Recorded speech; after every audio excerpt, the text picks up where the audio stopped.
자, 오늘은 미국 연준이 금리를 드디어 내렸죠. 그래서 이 부분이 이제 FOMC에서 오늘 나온 결정이긴 한데 우리 시장에 어떤 영향을 미칠지도 굉장히 좀 중요하고요. 그리고 향후에 있을 BOJ도 같이 지금은 정리를 좀 하는 게 필요해 보입니다. 연준이 일단 금리를 25 인하를 했습니다. 점도표로 보면은 연내에 추가 인하 가능성에 대해서는 의견이 굉장히 좀 분분한 그러한 상태인데, 지금 금리를 낮추는 가장 주된 요인으로 생각을 해본다면 미국의 고용이 그다지 긍정적이지 않다라고 하는 부분이 그 중심에서 있는 것 같아요. 근데 고용이 지금 불안한 가장 주된 이유들 중에 하나가 안에서 분석을 할 때는 미국이 지금 이민법을 굉장히 강력하게 지금 진행을 하고 있죠. 그러다 보니까 이제 항만 노동자라든지 아니면 서빙이라든지 이런 일반적으로 이제 미국 내의 불법 노동자들이라고 해야 될까요? 이분들이 이제 자리매김을 하고 있는 고용 부분이 일단 있었는데, 기본적으로는 저임금입니다. 그 저임금이 되어 있는 이 부분에 대해서 이민 정책을 굉장히 강력하게 펴고 있고, 이민국의 이번에 목표가 100만 명 추방이라고 하던가요? 그렇게 이제 얘기가 나와 있는 상태인데, 물론 지금 한 30만 명 정도 추방을 했다라고 얘기를 합니다. 100만 명이면 정말 큰 인구예요. 우리나라로 따지면 광역시급은 아닙니다만은 그거보다 조금 작은 인구를 가진 도시를 하나 그냥 다 내보낸다라는 얘기하고도 같기 때문에 부담스럽죠. 그래서 일각에서는 고용 문제 자체가 이런 이민법이라든지 하는 부분에 기인이 되어 있는 그러한 상태이기 때문에, 아니면은 AI 관련돼서 이제 노동자 수를 줄인다든지 하는 부분이 전반적으로 좀 확산이 되는 그런 모습이기 때문에 금리를 더 낮추는 게 의미가 있느냐라고 하는 쪽도 일단 있고요. 다른 한쪽은 그래도 기업의 실적이 좋아지지 않으면 당연히 고용을 줄일 수밖에 없고, 그러면서 미국 전체의 경기가 안 좋아지기 때문에 이러한 부분을 생각을 하더라도 금리를 좀 낮춰야 하는 양쪽이 지금 막 팽팽하게 지금 싸우고 있는 것으로 보입니다. 그래서 파월 의장의 얘기를 조금 요약해서 일단은 보다 보면은 물가 둔화가 진전이 되고 있고 경기 연착륙을 가능하게 하기 위해서 금리를 조금 더 낮춰야 된다라는 쪽으로 얘기를 하고 있는 그런 모습이 나타나고 있습니다. 자, 일단 이렇게 미국하고 한국 간에 미국의 금리를 낮추게 되면 우리나라 한국과 미국 간의 금리 차이가 여전히 클 수밖에 없죠. 그리고 원달러 환율 변동성도 좀 확대가 될 수밖에 없는데, 미국이 금리를 낮췄기 때문에 우리 쪽은 일단 금리 달러 인덱스가 약세로 가고 원화는 이제 강세로 갈 가능성 점칠 수는 있습니다. 일반적으로 이렇게 원화가 강세로 가는 흐름이 일단 보이게 되면 외국인들은 우리 시장에서 빠져나가기보다는 더 들어올 가능성도 있지 않느냐 이렇게 볼 수는 있는데, 이게 이제 불확실성이 커지는 그러한 단계로 만약에 인식을 한다면 외국인들은 또 빠져나갈 가능성도 일단 있을 수는 있죠. 그래서 섹터별로 일단 생각을 해본다면 우리 지금 미국에 투자하고 있는 회사들 같은 경우에는 미국의 금리 인하에 대한 효과 자체를 그대로 받을 수가 있습니다. 반도체라든지 아니면은 소위 말해서 우리가 성장주 부분은 좀 긍정적으로 봐줄 수가 있고요. 오늘 같은 경우에도 이런 쪽이 좀 움직이는 것 같습니다. 그 다음에 은행이라든지 보험 같은 경우에는 금리 마진이 축소될 수가 있겠죠. 물론 이게 축소된다라고 하더라도 예대 마진이 처음으로 벌어지는,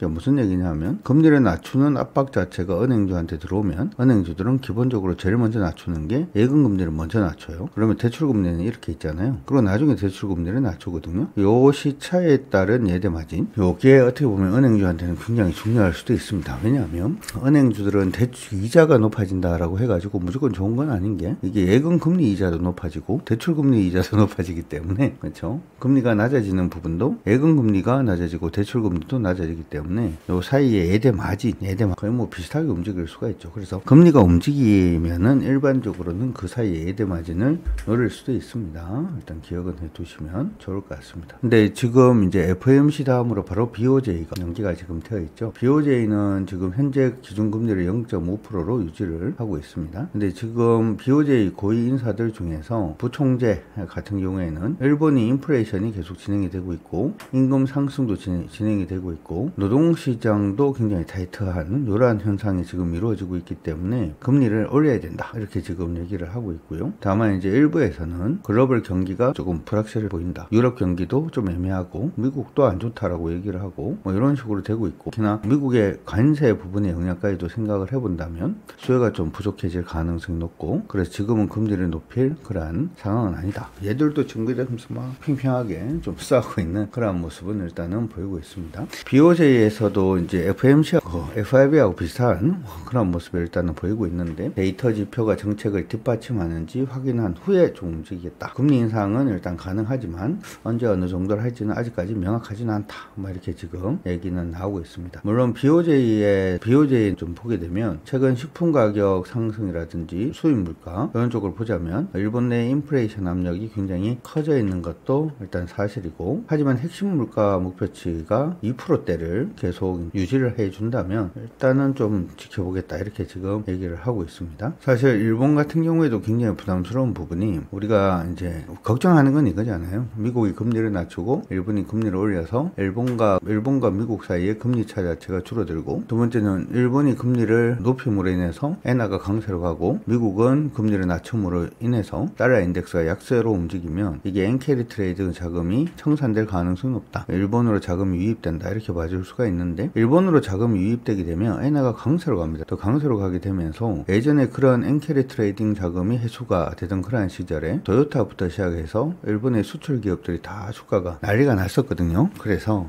일본 같은 경우에도 결정하기가 쉽지는 않은 것 같아요. 그렇죠? 미국에서 계속 공을 던져주는데 일본은 그 공을 받아서 패스하기보다는 계속 이렇게 쥐고 있는 듯한 그런 형국도 아닌가 이렇게 생각도 듭니다. 어찌되었든 미국의 금리 인하 부분에 얘기가 나오면서 우리 시장은 그래도 약세를 보이다가 다시금 강세로 지금 다 전환이 되고 있는 모습들이 보이고 있어서 일단 그렇게까지 뭐 나쁘지는 않다 이렇게는 봐줄 수는 있을 것 같고, 이왕이면 한번 시원하게 돌파를 해줬으면 좋겠다 라는 생각도 하고 있습니다. 지금 변곡 근처에 있긴 해요. 변곡 근처에 있긴 한데, 저번에 얘기를 했는 것처럼 카드 한도를 누가 높여줘서 카드 값을 갚을지 못할지 모르겠지만 한도가 높아졌으니까 사람들이 전부 다 카드를 끌고 있다. 그러면 나는 어떻게 할 것이냐. 어차피 내가 막을 수 있는 게 아니라면 나도 같이 즐기자. 약간 좀 무책임한 그러한 생각일 수도 있는데, 지금 시장에 강하게 참여하고 있는 이유는 딱 그겁니다. 그거니까 참고 일단 하시면서 봐주시면 좋을 것 같습니다. 자, 오늘 시장이 강세 움직임 보여주고 있는데, 오늘 강세는 시장 주도주에 의한 강세라고 얘기하기는 조금 그래 보이긴 합니다. 코웨이가 시총 상위 종목들 중에 한 LG전자가 6.8% 정도 상승을 하고 있는데, LG전자는 기술적 반등입니다. 기억을 해두시고 여기에 붙이실 수 있으니까 참고하시고요. SK하이닉스 있고요. 오늘 좀 의미가 있는 거는 포스코 퓨처엠이 아닌가 싶습니다. 최근에 2차전지 관련된 종목군들 LNF라든지 하는 종목들이 강세를 보이고, 오늘은 포스코 퓨처엠이 강세를 보이고 있습니다. 물론 지금 기술적 반등이라고도 볼 수도 있습니다만은, 지금 피보나치 수열상으로 보면 50% 언저리에서 지금 반등을 시도를 하기 때문에 잘 나오면, 그렇죠? 이번에 모습이 잘 뽑히면 정고점 돌파도 가능해 보이는 그러한 첫 번째 발디딤을 했다라는 생각이 드니까 참고하시고 봐주시면 좋을 것 같고요. CJ는 잘 가고 있는 중이고, 그리고 오늘 한미반도체도 관심을 조금 가져주시면 좋을 것 같아요. 다른 반도체주들이 이미 좀 많이 상승을 했다라는 점을 감안을 해보자면 한미반도체는 후발주가 아니냐 이렇게도 봐줄 수는 있습니다만, 느리더라도 흐름은 깨지지 않고 있는 그런 모습입니다. 한미반도체는 94,900원 가격권 95,000원 돌파하면 그때부터 시작해서 전체 흐름이 돌아설 가능성이 일단 있다라고 하는 거 기억하시면서 봐주시면 좋을 것 같습니다. 그 다음은 LG화학 오늘 반등 중이고요. LG화학도 어떻게 보면은 뭐 LG에너솔루션도 있습니다만, 일단 뭐 2차전지 관련된 종목으로도 봐줄 수도 있죠. 참고하시면 좋을 것 같고요. 삼성전자 계속 올라가고 있고, 아까 얘기했는 대로 그겁니다. 그리고 지금 관세 관련돼서 반도체 관세 100% 때리겠다 뭐 이런 얘기들이 나와 있는데, 반도체 관세는 저는 크게 의미는 없다라고 생각을 합니다. 어차피 독점이라 독과점이죠 반도체는. 그래서 관세를 아무리 때려봤자 뭐 삼성 거랑 SK하이닉스 걸 안 쓰면 누구 걸 쓸 건데 뭐 이런 생각을 해볼 수가 있기 때문에 거들 종목에 대해서는 계속 긍정적으로 일단 봐주셔도 좋을 것 같습니다. 큰 종목 안에서는 역시 뭐 기술적 반등이긴 하지만 삼성 SDI도 흐름을 지금 돌려는 모습은 보여주고 있어서 2차전지 관련된 종목군들에 대한 관심은 여러분들 계속 두시는 게 좋을 것 같습니다. 두 번째, 오늘 테마로 보자면 일단 로봇 관련된 종목들이 굉장히 많이 상승을 하고 있습니다. 최근에 이제 이재명 대통령의 실정 부분, 정부 규제를 좀 없앤다라고 하는 부분에 얘기를 듣다 보니까 뭐 재밌는 게 많은 것 같아요. 재밌는 게 많은 것 같은데, 로봇 부분의 규제가 좀 많이 사라질 것 같긴 합니다. 저도 이거는 몰랐는데 일부 로봇 같은 경우에는 우리나라의 규제라든지 하는 부분 때문에 실증 사업도 우리나라에서 못하고 해외 가서 실증하는 사례도 있대요. 그러한 부분을 다 뭐 조절하겠다 이렇게 지금 얘기를 하고 있기 때문에 로보티즈부터 시작된 로봇주들이 이제 좀 많이 상승을 하고 있는 모습이 보이고 있습니다. 사실 이쪽은 해결해야 되는 과제들이 좀 있죠. 그렇죠? 보험 문제도 어떻게 할 것인가라고 하는 부분도 남아있긴 하고요. 물론 이제 많은 부분이 바뀌긴 했습니다. 로봇이 기계인데, 우리가 보통 기계가 혼자 막 다니는데 사람이 옆에 없다? 그럼 사실 좀 이상하죠. 엘리베이터를 타려고 탁 엘리베이터를 열었는데 로봇이라고 하기보다는 기계가 갑자기 누가 안에 넣어놨다? 그러면 이게 뭔가 폭탄인가? 이런 고민을 할 수밖에 없죠. 그래서 원래 예전에는 엘리베이터를 기계 혼자서 타는 것도 말이 안 되고 뭐 이렇게 했는데 그런 것도 많이 규제를 바뀌곤 했죠.